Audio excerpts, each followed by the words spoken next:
Hello students, BA BCom Indian economy की इस video series में आप सभी का स्वागत है। इस वीडियो में आज हम इंडियन इकोनॉमी के बारे में पढ़ेंगे और इंडियन इकोनॉमी एक अंडर डेवलप्ड इकोनॉमी कैसे है वो आज हम इस वीडियो में समझेंगे। यानी कि भारतीय अर्थव्यवस्था एक अविकसित अर्थव्यवस्था कैसे है, कैसे हम इसको एक अविकसित अर्थव्यवस्था मानते हैं, वो मैं आज आपको इस वीडियो में बहुत ही डिटेल में अच्छे तरीके से समझाने वाला हूँ। तो आप इस वीडियो को स्टार्टिंग से एंड तक ज़रूर देखिएगा, आपको बहुत अच्छे से चीज़ें जो है समझ में आ जाएंगी। तो दोस्तों, जब मैं बात करता हूँ इंडियन इकोनॉमी के अंडर डेवलप्ड होने की यानी कि अविकसित होने की, तो उसका सिंपल सा मतलब होता है कि वहाँ पर इकोनॉमी में कुछ ना कुछ चीज़ें ऐसी हैं जो ग्रोथ रेट है, जो समृद्धि दर है वो बहुत ही कम है। इस वजह से आप उसको एक अंडर डेवलप्ड इकोनॉमी यानी कि एक अविकसित अर्थव्यवस्था कह रहे हैं। बट और भी बहुत सारे रीज़न होते हैं जिस वजह से हम इकोनॉमी को जो है अंडर डेवलप्ड कहते हैं। अब इंडियन इकोनॉमी जो है अंडर डेवलप्ड यानी कि अविकसित क्यों है, उसका सबसे बड़ा रीज़न ये है कि इंडियन इकोनॉमी जो है एक पॉवर्टी के ट्रैप में फंस चुकी है, यानी कि एक दुष्चक्र में फंस चुकी है जो कि निर्धनता का है। अब निर्धनता के दुष्चक्र से क्या हो रहा है, क्या इस ट्रैप से इंडियन इकोनॉमी कैसे जो है वो अंडर डेवलप्ड होते चली जा रही है। तो देखिए, समझिए, अगर इंडियन इकोनॉमी जो है वो गरीब होगी, मतलब वहाँ निर्धनता ज़्यादा बढ़ेगी, तो जहाँ पर पॉवर्टी अगर ज़्यादा बढ़ जाएगी, निर्धनता अगर ज़्यादा बढ़ जाएगी, तो वहाँ पर लोगों की जो पर कैपिटा इनकम है यानी प्रति व्यक्ति आय है वो बहुत ही कम होगी। ठीक है, पर कैपिटा इनकम, क्लियर है, इनकम बहुत कम होगी, जिससे जो है लोगों की रियल इनकम भी क्या हो जाएगी, इकोनॉमी की रियल जीडीपी क्या हो जाएगी, वास्तविक जीडीपी कम हो जाएगी। और जब इकोनॉमी की वास्तविक जीडीपी भी कम होगी तो वहाँ पर ग्रोथ रेट जो है वो कम होगा। और जब ग्रोथ रेट इसके अंदर कम आपको देखने को मिल रहा है तो इंडियन इकोनॉमी जो अपने आप को डेवलप करने में, अलग अलग इंफ्रास्ट्रक्चर को बिल्डअप करने में पैसा जो खर्च करती है वो भी कम खर्च कर पाएगी। और जब कम खर्च कर पाएगी तो इंडियन इकोनॉमी जो है वो अंडर डेवलप्ड इकोनॉमी कहलाएगी, यानी कि एक अविकसित अर्थव्यवस्था कहलाएगी। आपको समझ में आया होगा कि अगर इनकम ही कम है, लोग गरीब हैं, लोगों के पास ज़्यादा चीज़ें मौजूद ही नहीं हो पा रही हैं, तो लोग ज़्यादा खर्च कैसे करेंगे इकोनॉमी के अंदर। और जब लोग ज़्यादा खर्च नहीं करेंगे इकोनॉमी में तो इकोनॉमी के पास पैसा कहाँ से आएगा। और जब इकोनॉमी के पास पैसा नहीं आएगा तो इकोनॉमी उस चीज़ को आगे हम लोगों के डेवलपमेंट में कैसे लगाएगी, इकोनॉमी को डेवलप करने में कैसे लगाएगी, वो नहीं हो पाएगा। इस वजह से हम लोग कह रहे हैं कि इंडियन इकोनॉमी जो है एक अंडर डेवलप्ड इकोनॉमी है। ठीक है दोस्तों, ये आपको यहाँ तक समझ में आया होगा। अब मैं आपको कुछ इसके फीचर्स बता देता हूं। तो हम चलते हैं फीचर्स वाले पेज पर, यानी कि कैरेक्टरिस्टिक्स, फीचर्स या विशेषताएं। तो सबसे पहला है लो and near स्टेगेंट per capita income, यानी कि निम्न और लगभग स्थिर प्रति व्यक्ति आय। मतलब हमारी जो पर कैपिटा इनकम है वो तो लो है या तो बिल्कुल फिक्स है, स्टेगेंट है, वो बढ़ी और घट ही नहीं रही, उसमें कोई परिवर्तन ही नहीं हो रहा है, ज़्यादा बढ़ ही नहीं रही ज़्यादा, तो वो इस वजह से हम लोग अंडर डेवलप्ड हैं। देखिए, मैं डाटा के अकॉर्डिंगली आपको बताता हूँ, मैंने डाटा लिया हुआ है। डाटा के अकॉर्डिंगली अगर हम बात करें तो जैसे यूएस वगैरह बाकी कंट्रीज़ हैं, जैसे इंडिया की अगर हम पीपी के अकॉर्डिंगली, परचेजिंग पावर पैरिटी, क्रय शक्ति समता के अनुसार, जानते होंगे आप इसके बारे में, हम दो कंट्रीज़ को कंपेयर करते हैं एज आ परचेजिंग पावर के अकॉर्डिंगली। ठीक है, तो उसके अनुसार इंडिया की $5350 के आसपास जो है इनकम बनती है। बट वहीं आप नॉर्मली एक्सचेंज रेट के हिसाब से बात करें तो इंडिया की इनकम जो है वो बनती है $1499, जो कि क्या है, बहुत कम है। आप देख सकते हैं परचेजिंग पावर पैरिटी में तो हम लोग अच्छा कर रहे हैं, परचेजिंग पावर तो अच्छी है, बट ओवरऑल जो जीडीपी की हम बात करते हैं, वो पर कैपिटा इनकम की बात करते हैं लोगों की, वो कितनी है, केवल इतनी है, बहुत ही लो है। और वहीं हम डेवलप्ड इकोनॉमीज़ की बात करते हैं जैसे यूएसए या स्विट्ज़रलैंड की, तो वहाँ पर ये जो है 53,570 यूएसए में और 59,210 स्विट्ज़रलैंड में हो जाती है। तो वहाँ पर आप देख सकते हैं लगभग हमसे बहुत ज़्यादा कई गुना जो है ज़्यादा है। ठीक है, इस वजह से ये इकॉनमी जो है वो डेवलप्ड इकॉनमीज़ है और हम लोग अंडर डेवलप्ड इकॉनमीज़, क्योंकि हमारे पास पर कैपिटा इनकम देखिए और इन इकॉनमी में पर कैपिटा इनकम देखिए, यानी कि प्रति व्यक्ति आय देखिए, बहुत ही ज़्यादा है और हमारे पास बहुत ही कम है। इस वजह से हम एक अंडर डेवलप्ड इकॉनमी है। आपको समझ में आ गया होगा। ठीक है, अब लो स्टैंडर्ड ऑफ लिविंग, निम्न जीवन स्तर, मतलब हमारे जो लिविंग स्टैंडर्ड है, जीवन जीने का स्तर है, वो भी बहुत कम है। हम लोग एक लो लेवल ऑफ हाउस में रह रहे हैं, low level of facility food है, low level of health facility है, लो लेवल ऑफ एजुकेशन है, इन सभी चीज़ों की हमारे पास क्या है, कमी है। इस वजह से हम लोग जो है एक लो लेवल ऑफ स्टैंडर्ड लिविंग में रह रहे हैं, जिसके वजह से हमारी इकॉनमी जो है अंडर डेवलप्ड है। ठीक है, डाटा के अकॉर्डिंगली अगर मैं बात करूं तो लगभग हमारे देश में 3400 कैलोरी जो है मिनिमम है कि हर व्यक्ति को चाहिए ही चाहिए, बट हमारे देश में ये ली जाती हैं 2490 कैलोरी के आसपास। आप देख सकते हैं 1000 कैलोरी का बहुत बड़ा डिफरेंस है यहाँ पर। तो हम लोग जितनी कैलोरी मिनिमम हम लोगों को चाहिए, बाकी कंट्रीज़ में जितना लोग ले रहे हैं उससे हम लोग कम कैलोरी मिल रही है, जिससे हम ये माप सकते हैं कि हम लोगों को जो हमारी बेसिक आवश्यकताएं हैं, बेसिक ज़रूरतें हैं, बेसिक नीड्स हैं, वो हमारी पूरी नहीं हो पा रही हैं, जिसके वजह से हमारी इकॉनमी जो है अंडर डेवलप्ड इकॉनमी कहला रही है। ठीक है, नेक्स्ट थर्ड पॉइंट पे चलते हैं। थर्ड पॉइंट है unequal distribution of income and wealth, यानी कि आय और धन का असमान वितरण। इसको भी मैं आपको एक डाटा के थ्रू शो करना चाहूँगा। यहाँ पर देखिए, एक आपने 80-20 प्रिंसिपल सुना होगा कि 80% जो पॉपुलेशन है वो केवल और केवल पूरी इनकम का 20% ही इनकम जनरेट करती है, और जो 20% पॉपुलेशन है किसी भी देश की वो 80% इनकम को क्या कर लेती है, जनरेट कर लेती है। तो हम ये कह सकते हैं कि हमारे देश में जो ये गरीब तबका है 80%, वो केवल 20% इनकम को कमा रहा है पूरे देश की, और जो 20% तबका अमीर है वो 80% इनकम को लेके जा रहा है। इसका मतलब है कि हमारे मुकाबले लगभग 4 से 5 गुना उसकी इनकम है और हमारी केवल 1 है, तो उनकी 4 से 5 है, तो वो बहुत ज़्यादा है। तो जब ये इनकम का अनइक्वल डिस्ट्रीब्यूशन होगा, किसी को ज़्यादा किसी को कम मिलेगा, तो वो इकॉनमी कभी भी डेवलप नहीं हो सकती। उस इकॉनमी को आप अंडर डेवलप्ड इकॉनमी कहेंगे। तो इंडियन इकॉनमी में ऐसा ही है। इंडियन इकॉनमी में किसी को ज़्यादा तो किसी को कम मिल रहा है, कोई गरीब है तो कोई अमीर है, गरीब बहुत ज़्यादा है, अमीर बहुत कम है। इस वजह से हमारी इकॉनमी क्या है, अंडर डेवलप्ड है, यानी कि अल्प विकसित है। ठीक है दोस्तों, यहाँ तक आपको समझ में आया होगा।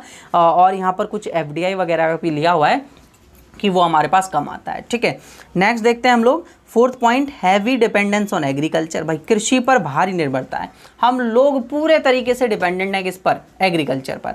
एग्रीकल्चर सेक्टर से ही हम लोग अपनी इकॉनमी को क्या कर पाते हैं, डेवलप कर पाते हैं। डेवलपमेंट का हमारे पास एक ही रास्ता है और उसी तरीके से हम अपनी इकॉनमी को डेवलप करते हैं, वो है एग्रीकल्चर। एग्रीकल्चर में लगभग 50% पॉपुलेशन हमारे देश की लगी हुई है। ठीक है, और 50% पॉपुलेशन इसमें वर्क कर रही है, और पार्टिसिपेशन रेट जो है एग्रीकल्चर सेक्टर का वो 30% के आसपास रहता है, जो कि बहुत ज़्यादा है। मतलब हमारी जो GDP ग्रोथ रेट होती है वो एग्रीकल्चर सेक्टर की वजह से होती है। बाकी जबकि हम बाकी इकॉनमीज़ की बात करते हैं तो वहाँ पर केवल 1 से 5% के आसपास ही इकॉनमी में जो है एग्रीकल्चर सेक्टर अपनी पार्टिसिपेशन रेट को रखता है।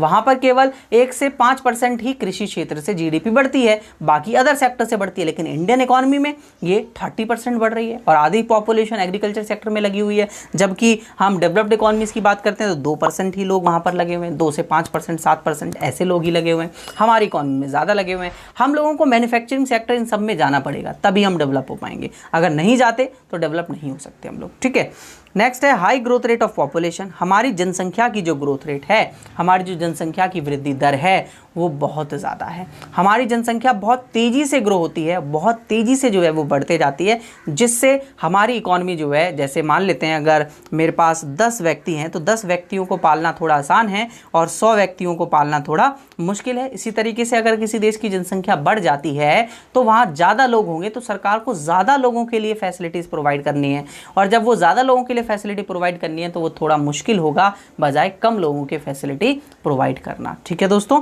तो इस वजह से पॉपुलेशन जब बढ़ती है तो वो नुकसानदायक होगा।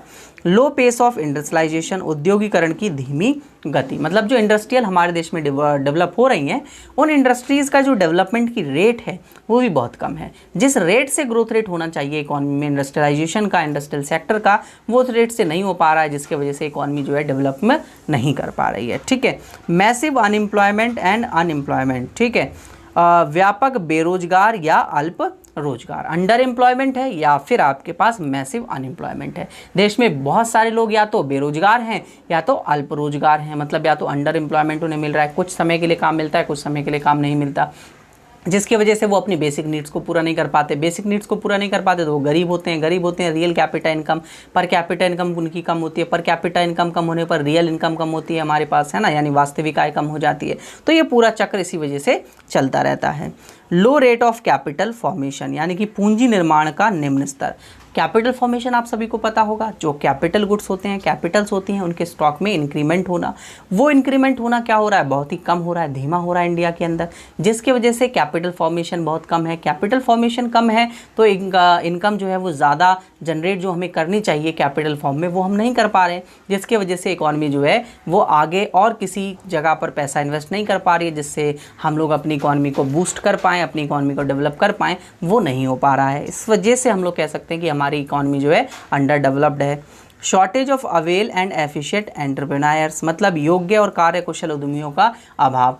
मतलब ऐसे एंटरप्रेन्योर्स हमारे देश में नहीं हैं जो हमारे देश को अच्छे तरीके से नए नए आइडियाज़ के साथ हमारे देश में नए प्रोडक्ट्स को लेकर आएँ और नए डेवलपमेंट के तौर पर लेकर आएँ। जैसे बाकी कंट्रीज़ में अगर हम देखें तो बहुत सारे नए नए प्रोडक्ट्स बनाए जाते हैं, उन प्रोडक्ट्स को बेचकर वो कंट्रीज़ जो हैं वो अपने देश में पैसे को अर्न करती हैं। बट हमारे देश में ऐसा बहुत ही कम प्रोडक्ट्स हैं, मैं कहूँगा कि जो हमें ज़्यादा से ज़्यादा इनकम जो है जनरेट करके दें। बहुत ही कम इनकम जो है हमारे देश में इन सभी चीज़ों से जो है जनरेट होती है। ठीक है। आउटडेटेड सोशल इंस्टीट्यूशंस, मतलब पिछड़ी हुई सामाजिक संस्थाएं, मतलब एक तरीके से हम कह सकते हैं कि पिछड़ी सोच है हमारी, जिस वजह से हम लोग डेवलप नहीं कर पाते। मतलब बहुत सारे ऐसे रीजंस होते हैं जिनके वजह से हम लोग आज के वक्त में सामाजिक तौर पर बंधे हुए हैं और धर्म के तौर पर बंधे हुए हैं, जिससे हम बहुत सारे ऐसे कार्य हैं जो नहीं करते, जिससे हमारे देश का डेवलपमेंट होना चाहिए। ठीक है। डेफिशिएंट ह्यूमन कैपिटल, मानव पूंजी की कमी। अब देखिए हमारे देश में मानव हैं, मतलब ह्यूमंस हैं, बट उस ह्यूमन को कैपिटल में कन्वर्ट करने के लिए इन्वेस्टमेंट की ज़रूरत है, उस ह्यूमन पर पैसा खर्च करने की ज़रूरत है, ताकि वो एक कैपिटल की फॉर्म में हमारे देश में हमारे लिए यूज़फुल हो, और वो नहीं हो पाता, जिसके वजह से हम लोग जो है ह्यूमन कैपिटल को ग्रो नहीं कर पा रहे। और ह्यूमन कैपिटल अगर ज़्यादा ग्रोथ होगा किसी भी कंट्री में, तो वो उस इकॉनमी में बहुत सारी चीज़ों को, मैन्युफैक्चरिंग सेक्टर और इन सभी को जो है वो ग्रोथ दे सकता है, बट वो हम लोग नहीं कर पा रहे, जिसकी वजह से हमारी इकॉनमी जो है थोड़ी धीमी पड़ गई है। ठीक है। इस वजह से थोड़ा स्लो ग्रोथ रेट हमारी इकॉनमी में देखने को मिलता है। ठीक है। नेक्स्ट पॉइंट का आगे बात करते हैं, लो लेवल ऑफ टेक्नोलॉजी, यानी कि टेक्नोलॉजी प्रौद्योगिकी का निम्न स्तर है। भाई टेक्नोलॉजी के नाम पर हम कुछ भी यूज़ नहीं करते, मतलब बहुत कम टेक्नोलॉजी जो है इंडिया में प्रोड्यूस होती है, इंडिया में बनती हैं और उसका यूज़ इंडिया में किया जाता है। सारी टेक्नोलॉजी बाहर से हम लोग ले लेते हैं, एज इट इज़ कॉपी करी और अपने देश में यूज़ करा, कोई नई टेक्नोलॉजी हमने तो नहीं बनाई। तो टेक्नोलॉजी का वो जो है वो लो लेवल है, निम्न स्तर है। ठीक है। वहीं हम बात करते हैं ड्यूलिस्टिक इकोनॉमिक स्ट्रक्चर है, द्वितीयक आर्थिक ढांचा है हमारे देश का। मतलब हमारे देश का एक इकोनॉमिक स्ट्रक्चर ऐसा है जहां हम दो तरीके से इकोनॉमी को सोचते हैं, दो तरीके से ड्यूलिस्टिक इकोनॉमी जो है वो हमारे देश की बन चुकी है। ड्यूलिस्टिक इकोनॉमी का मतलब है, एक तो इकोनॉमी ऐसी है जहां पर हम लोग डेवलप्ड सेक्टर हैं, जहां पर ऐसे कुछ सेक्टर हैं जहां पर हम अच्छा ग्रोथ कर रहे हैं, अच्छा डेवलप हो रहा है इकोनॉमी, और कुछ ऐसे सेक्टर हैं जहां पर डेवलपमेंट बिल्कुल ना के बराबर है। जैसे हम लोग प्राइवेट सेक्टर की बात करें तो प्राइवेट सेक्टर लाने से हमारे देश में डेवलपमेंट बढ़ा, बट जब पब्लिक सेक्टर की हम बात करते हैं तो पब्लिक सेक्टर इतने एफिशिएंटली काम नहीं कर रहे हैं, जिसकी वजह से हमारी इकोनॉमी जो है डेवलप नहीं कर पा रही है। तो हम एक ड्यूअलिस्टिक इकोनॉमी है, एक ऐसी इकोनॉमी है जहां पर दो तरीके की चीज़ों को चलाया जाता है, सरकार भी अपना काम करती है और प्राइवेट सेक्टर भी अपना काम करते हैं, और दोनों ही में बीच में जब कॉन्फ्लिक्ट होते हैं तो चीज़ें इतने अच्छे तरीके से नहीं जाती और ग्रोथ जो है वो अच्छे तरीके से नहीं हो पाती। ठीक है दोस्तों, तो इस वीडियो में मैंने आप सभी को बताया कि इंडियन इकोनॉमी एक अंडर डेवलप्ड इकोनॉमी कैसी है और क्यों है, क्या रीज़न है। इन पॉइंट्स को आपको याद रखना है और यही पॉइंट्स आपके एग्जाम्स में आते हैं, आपको इनको एग्जाम्स में लिखना होता है। तो अगर आपको ये चीज़ें, ये वीडियो अच्छे तरीके से समझ में आया हो, ये टॉपिक बहुत अच्छे से समझ में आया हो, तो आप इस वीडियो को जो है ज़्यादा से ज़्यादा दोस्तों तक अपने शेयर ज़रूर कर दीजिएगा। और अगर आपको मेरे साथ फुल कोर्सेज ज्वाइन करने हैं तो आप टॉप क्लासेज ऐप को ज़रूर डाउनलोड कर लीजिएगा। टॉप क्लासेज ऐप पर मैं आप सभी को फुल कोर्सेज प्रोवाइड कराता हूँ, और ज़्यादा जानकारी के लिए आप मुझे मेरे इस कॉन्टैक्ट नंबर पर कॉन्टैक्ट कर सकते हैं, जिससे मैं आपको कोर्स के रिगार्डिंग सारी इन्फॉर्मेशन प्रोवाइड करा दूंगा कि कैसे कैसे आपको कोर्सेज को ज्वाइन करना है, कोर्सेज में आपको क्या मिलेगा। उसके लिए वैसे मैंने एक वीडियो बनाया हुआ है, वो आप देख सकते हैं। ठीक है दोस्तों, तो इस वीडियो को, इस चैनल को सब्सक्राइब ज़रूर कर लें और अपने ज़्यादा से ज़्यादा दोस्तों तक इस वीडियो को शेयर ज़रूर कर दें। वीडियो अच्छी लगी है तो लाइक ज़रूर करें। नेक्स्ट वीडियो मिलते हैं। वीडियो देखने के लिए धन्यवाद।